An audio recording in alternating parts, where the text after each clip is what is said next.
Hey guys, it's Ellen Brock, freelance editor. Today I am going to do another Q&A video. I'm really excited that you guys like the Q&A videos because I have a lot of fun doing them and putting them together and getting to answer the questions that you guys have on your mind and things that you've been struggling with. So I'm going to go ahead and get started, and if you have any questions for next time, you can leave them in the comments. All right.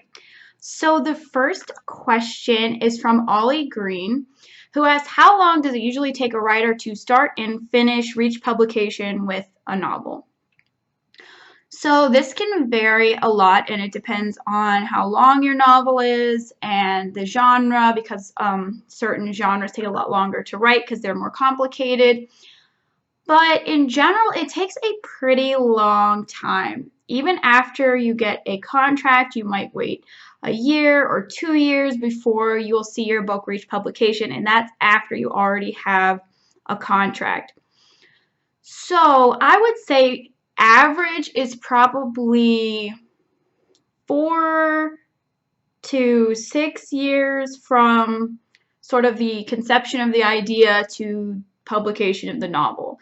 That really does vary a lot, especially when you get later in your career. Publishers will give you more attention or might get your book through faster, so you might have someone who is more famous who's able to get a book out a lot faster than that, who can write a book, send it to their publisher, get it edited, and get it out there way faster. But when you're sort of starting from scratch, your debut novel, it's going to take you probably 1 to 4 years to write, but that depends a lot on, really so many factors. And then it probably will take another 1 or 2 years before you will get publication after you get an agent, which could take 6 months or a year. So it's a long process for most people, but it does occasionally go fast, and it is possible that it wouldn't take you quite that long. But I would say probably, to sum up, 2 years absolute minimum from from conception of idea to publication, but probably the range is like 2 to 6 years for the typical novel. All right, so the next question is from David Reed's Words, and he asks, I've always wondered if too much dialogue is bad because I love writing dialogue, and also I feel that my descriptive writing can be better. Any tips on how to be more descriptive? So writing dialogue is not inherently bad. Having a lot of dialogue isn't inherently bad. If for some reason you get the impression that you're relying too heavily on dialogue, it's probably because you're either describing things through dialogue, so you're having your characters have conversations about what things look like rather than just describing what they look like, or you're using dialogue to tell the reader information to, for instance, convey backstory or convey world building elements, like how the world works, things like that. This might not apply to you, but usually those are the situations where people start to feel that they're relying too much on dialogue.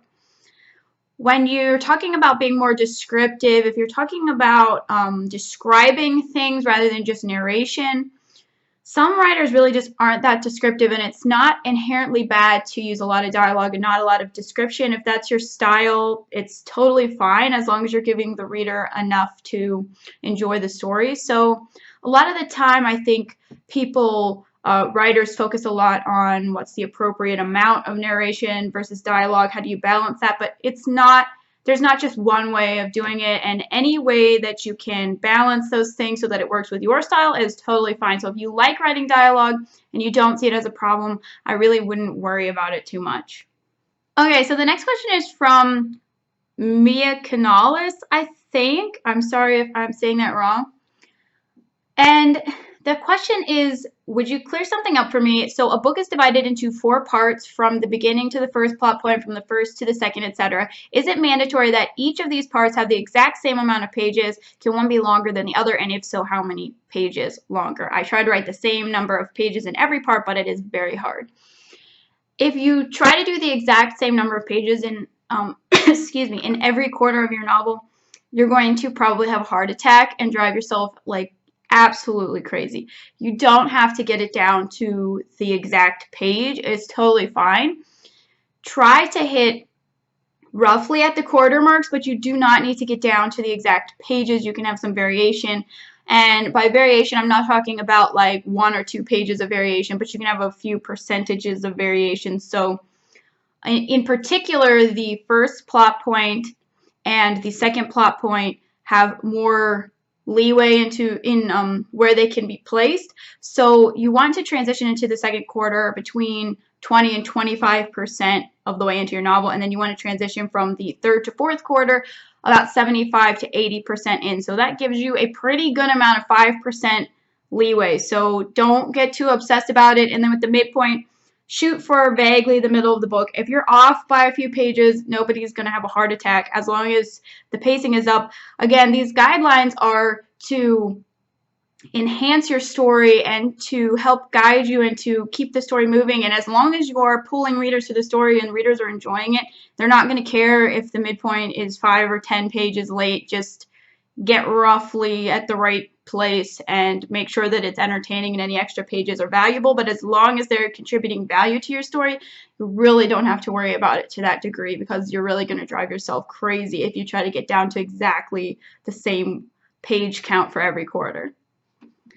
Okay, so the next question is from Jason is Lost, who says, do you believe in the rule of always introducing your main protagonist in the first chapter, and do you believe in prologues?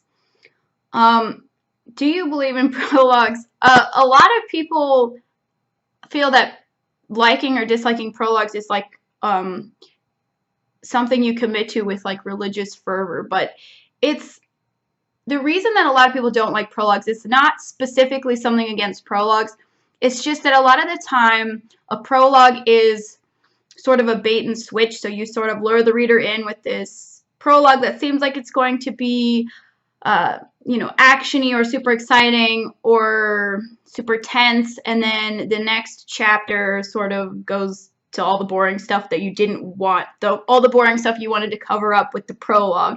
So that's where you would be doing the prologue incorrectly or in a way that people wouldn't like. Nobody really, to be honest, nobody has a particular issue with prologues to the point where they're like going to get upset if you have a prologue, or that they're going to automatically reject you if you use a prologue. But the key with the prologue is it providing information that the reader actually absolutely needs to have at the beginning of the story, or is it something that you could introduce later? Because if you could introduce it later, it's probably better to wait.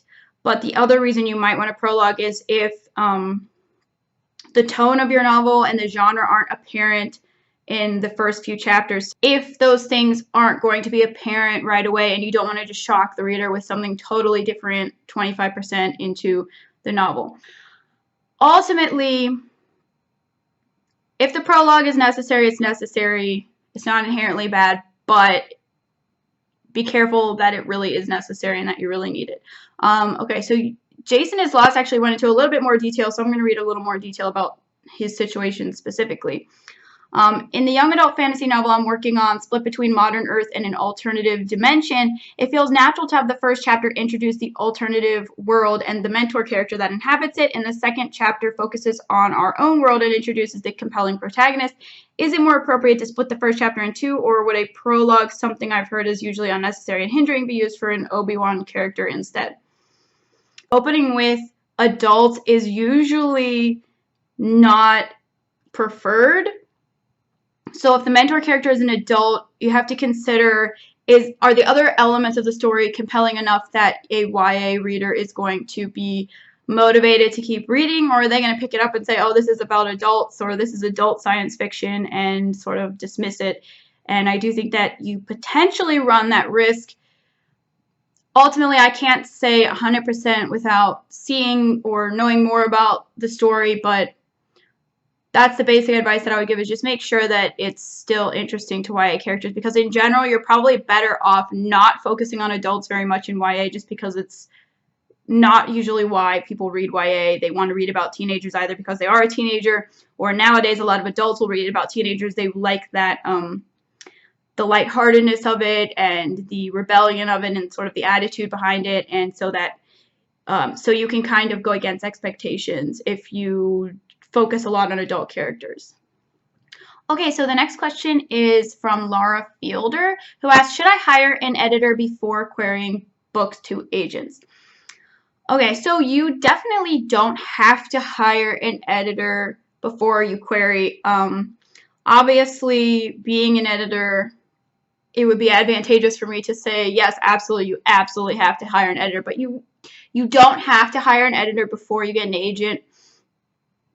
I work a lot with people who have tried to query agents and have consistently failed, and then we work to figure out, what's the problem? Is it the book? Is it the query letter? And we, go from there.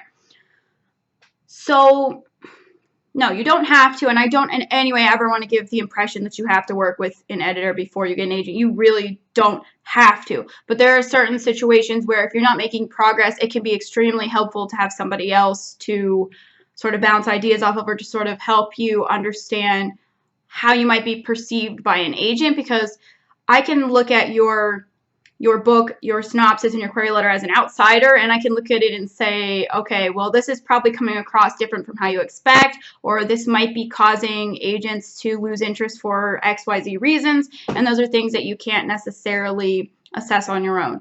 So I would say it's highly beneficial. Today, the market is so competitive that the expectation is basically that your novel be nearly ready to put on the shelf at the point that you send to agents and publishers. Most are not really interested in doing a lot of editing. They want it to be in as good of condition as possible. So it can be very advantageous. I would say it would almost definitely give you a significant advantage against the competition, but that's only if you need that advantage and you might be totally capable of doing that on your own. It's entirely up to you. This has kind of gone on a while as an answer, but it's entirely up to you and what you prefer and what you feel is right for your situation. All right, guys, you had some really great questions, so I hope that this Q&A helped you and that you learned something. And if you have any more questions for next time, you can leave them in the comments, and I will try to get to them. Please like, subscribe, and comment. It really helps me out, and I will see you guys with another Q&A video very soon.